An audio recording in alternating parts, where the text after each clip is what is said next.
Bonjour.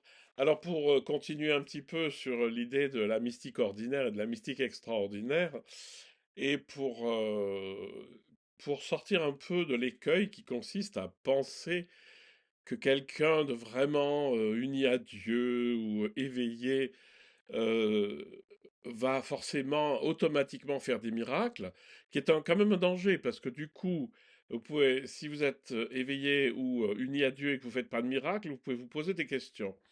Et je vais quand même vous confesser un truc, c'est que quand je suis rentré au monastère, en fait, j'avais cette espèce de d'espérance où je me disais, ben voilà, c'est ça la mystique, ça va être génial. Je vais avoir des grandes extases. Bon, je vais beaucoup souffrir, mais c'est pas grave. Et puis il va se passer des trucs extraordinaires. Et puis je peux juste vous dire un truc, c'est que grâce à Dieu, ça ne s'est pas produit. C'est-à-dire que, en fait, j'ai été confronté, bah, comme d'habitude, on rentre au monastère. Qui c'est qu'on trouve? C'est pas Dieu qu'on trouve, c'est soi-même. Et là, c'est vachement plus difficile à gérer. Parce qu'en fait, voilà, il faut aller farfouiller dans ce qu'on est, dépasser des tas de choses pour arriver à quand même comprendre la grande noblesse qui habite en moi, voilà, la grande richesse, et puis arrêter de se flageller en se disant qu'on est des pauvres pécheurs.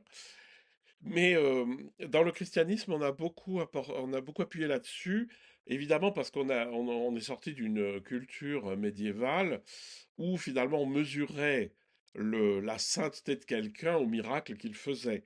Et d'ailleurs, aujourd'hui encore, pour un processus de canonisation, il faut trois miracles, sachant que fonder un ordre religieux est considéré comme un miracle, ce qui m'a toujours beaucoup amusé. Et alors, évidemment que il y a certaines choses qui peuvent se passer, qui sortent on va dire, de l'ordinaire, mais de nouveau, je vous dis, méfiez-vous, parce que c'est pas à l'aune des miracles qu'on peut faire ou des visions qu'on peut avoir qu'on mesure la spiritualité. C'est pas compliqué. Thérèse d'Avila vous donne la clé. On mesure la qualité de votre spiritualité, de votre profondeur spirituelle, à l'amour que vous avez. C'est pas compliqué. Si vous êtes bienveillant pour tout le monde et pour vous-même et que vous ne réfléchissez même pas à ça parce que c'est tellement naturel, c'est beaucoup mieux que d'avoir des intuitions. Il y a des gens comme ça qui ont des intuitions, qui savent un peu ce qui va se passer, tout ça. Ça arrive, hein, j'ai des tas d'exemples. Mais ça ne veut pas dire que c'est le fruit de la spiritualité, hein.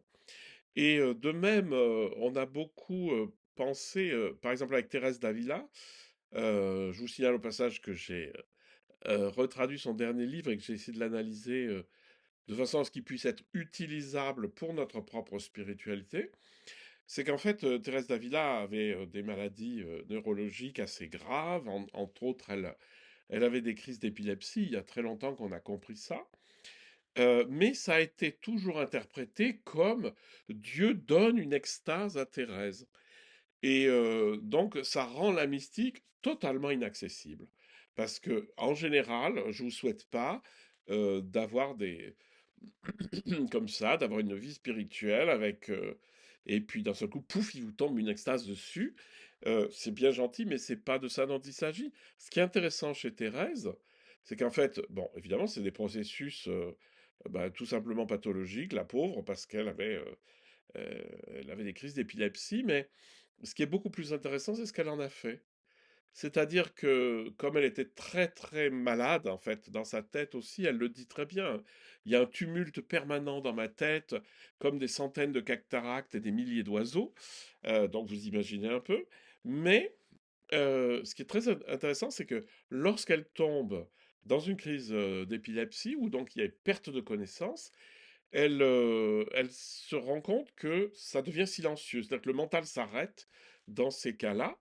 Et ce qui est de passionnant chez elle, c'est que finalement, elle va utiliser ces moments de perte du mental pour progresser dans le silence intérieur et donc dans la vie spirituelle, puisque comme dit Maître Eckhart, mon silence est le silence de Dieu, c'est-à-dire lorsqu'on touche le silence intérieur parce que l'intériorité s'est arrêtée, parce que le mental s'est arrêté, eh bien on peut prendre conscience que cette intériorité, silencieux, c'est la présence de Dieu en nous.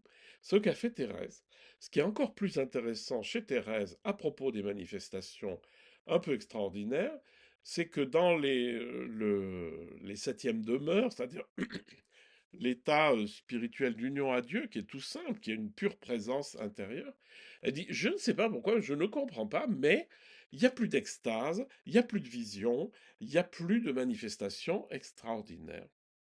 Donc, si Thérèse vous dit, à la fin de son livre sur les demeures, où elle passe par toutes les couleurs possibles et imaginables, des choses un peu extraordinaires, et qu'à la fin, elle arrive, mais dans l'état d'union à Dieu, il n'y a plus tout ça, eh bien, commençons par lire la fin pour comprendre le début, et pour comprendre que tous les trucs un peu qui sortent de l'ordinaire, les visions, les auditions, la clairaudience, et tout ça on connaît, hein, ça. Il y a des gens qui le vivent sans être des grands mystiques. Eh ben tout ça, c'est secondaire, c'est pas ça le truc.